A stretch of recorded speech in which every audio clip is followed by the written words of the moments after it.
Digital marketing లో అనుభవం ఉన్న ఎగ్జిక్యూటివ్స్ కావాలను సంప్రదించవలసిన నెంబర్లు 8688926084. ఒక్కరోజే 25,000 మంది ఎస్జిటిలు బదిలీ. రాష్ట్రంలో టీచర్ల బదిలీలు పూర్తి కావచ్చాయి. ఇక సోమవారం ఒక్కరోజే 25,000 మంది ఎస్జిటీలను బదిలీ చేశారు. దీంతో రంగారెడ్డి జిల్లాలో ఎస్జిటి కేడర్ మినహా అన్ని జిల్లాల్లో బదిలీ ప్రక్రియ పూర్తయింది. దాదాపు ఒక్కరోజే 25,000 మంది ఎస్జిటీలు బదిలీ. అయితే గతంలో కేసీఆర్ దగ్గర పోయి వినతి పత్రాలు ఇచ్చి అయ్యా మొర్రో అన్నా కూడా కనీసం విన్నోడు లేడు, కనీసం పట్టించుకున్నోడు లేడు.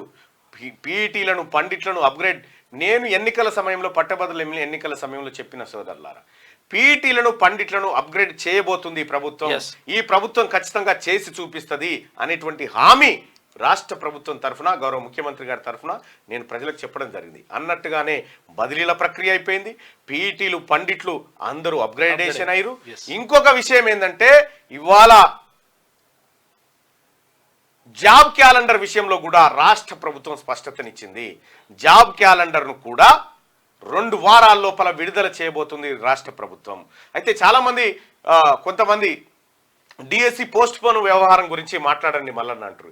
ఎస్, డిఎస్సి పోస్ట్ పోన్ వ్యవహారం గురించి మాట్లాడమంటున్నారు. మీరు కోరేది సబబే కావచ్చు, మీ యాంగిల్లో అది కరెక్టే కావచ్చు. ప్రభుత్వానికి కొన్ని స్టాండర్డ్స్ ఉంటాయి. ప్రభుత్వం ఒక గంభీర్యంగా ఉండాల్సినటువంటి సందర్భంలో ఉండాలి, లూజ్గా ఉండేటువంటి సమయంలో ఉండాలి.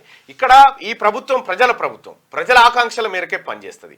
కాబట్టి డిఎస్సి ఎవరైతే పోస్ట్పోన్ చేయాలంటున్నారో వాళ్ళతోని ప్రభుత్వం చర్చలకు దిగింది, వాళ్ళతో చర్చిస్తూ ఉంది. కాబట్టి ఖచ్చితంగా ఈ ప్రభుత్వం ప్రజా ఆలోచనను గౌరవించేటువంటి ప్రభుత్వం కాబట్టి ఎవరు అధైర్యపడాల్సినటువంటి పని లేదు. గౌరవ ముఖ్యమంత్రి గారితో మేమందరం కూడా మాట్లాడడానికి సిద్ధంగా ఉన్నాం. మీ అందరికి మంచి జరగాలన్నదే ఈ ప్రభుత్వ ఆకాంక్ష, గౌరవ ముఖ్యమంత్రి గారి ఆకాంక్ష కూడా. సో కాబట్టి డిఎస్సి అంశంలో కానీ లేకపోతే ఇక అక్కడ ఎవరో సోదరుడు నిరాహార దీక్ష చేస్తుండే, ఇక్కడ గాంధీ హాస్పిటల్లో మోతిలాల్ నాయక్ ను ఆయన ఆరోగ్యం బాగుండాలి, ఆయన మీరు ఏం అధైర్యపడకండి, మీ నిరసన మీరు చేసినటువంటి నిరసన ప్రభుత్వం గుర్తించింది, ప్రభుత్వానికి చేరింది. సో మీరు నిరాహార దీక్ష చేసినా స్లోగన్ చేసినా అది ప్రభుత్వానికి తెలవడం కోసం చేస్తున్నారు కాబట్టి ఈ ప్రభుత్వానికి తెలిసింది.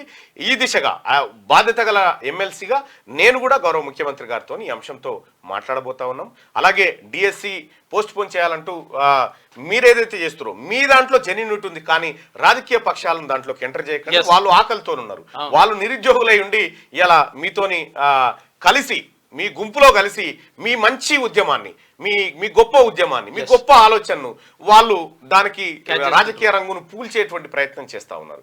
సో ఆ రకమైనటువంటి వ్యక్తులను కానీ ఇక కోచింగ్ సెంటర్లను ఎప్పుడు సజావుగా నడిపించుకోవాలనేటువంటి ఉద్దేశం ఉన్నటువంటి వ్యక్తులను కానీ దరిదాపులోకి రానివ్వకండి. మీ ఆకాంక్షను ప్రభుత్వం గుర్తించింది, మీ ఆవేదనను ప్రభుత్వం అర్థం చేసుకుంటుంది. ఖచ్చితంగా మీరు అనుకున్నటువంటి దిశగా న్యాయం చేసే ప్రయత్నాలు ప్రభుత్వం తరఫున కొనసాగుతాయి. డిజిటల్ మార్కెటింగ్ లో అనుభవం ఉన్న ఎగ్జిక్యూటివ్స్ కావాలను సంప్రదించవలసిన నెంబర్లు 8688926084.